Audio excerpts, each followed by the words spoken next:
ဒီလိုပူလိုက်ဟေးဟာသမီးဘလို့ပြက်လာကြတာအလဲလာကြတာ ဟုတ်တယ်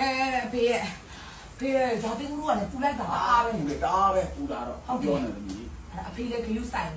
ဟိုကလေပြောမလို့ဖေးအဖေကလေရောက်ကတိဆိုရင်လည်းမိဘလိုပါပဲဖေး ဟာပေါ့ဒါပေါ့သမီး ဟုတ်ဖေးအဲ့ဒါလေးအဖေနားနဲ့မနာပွားနဲ့နာဖေးဟိုက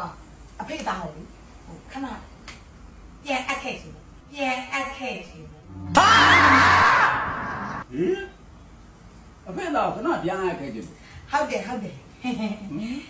ဏပြန်အပ်တာတပည့်ရန်လည်းမဖြစ်ဘူးဖေးရဲ့စကားလည်းမများဘူးအဲ့ဒါကလူရကြီးကတအားပူတော့လေတမင်မပေါင်းနိုင်တော့လို့ဖေး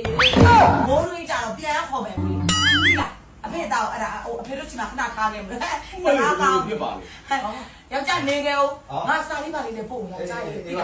မိုးရင်းကြတော့မိမပြန်လာခေါ်မယ်အဖေပန်ကားလေးပါခဏယူသွားလောက်မယ်ဖေးဒီလားမိုးရင်းပြန်လာမှပြန်ပေးမယ်ဟာဒီအဖေဘက်ခဲနဲ့ဖွင့်ရတာမလား မင်းကလည်းမင်းမဲတော်တော်ညံ့နေကောကိုမင်းမအေးအောင်လို့ရေခဲတော့ပြန်လာခေါ်တာ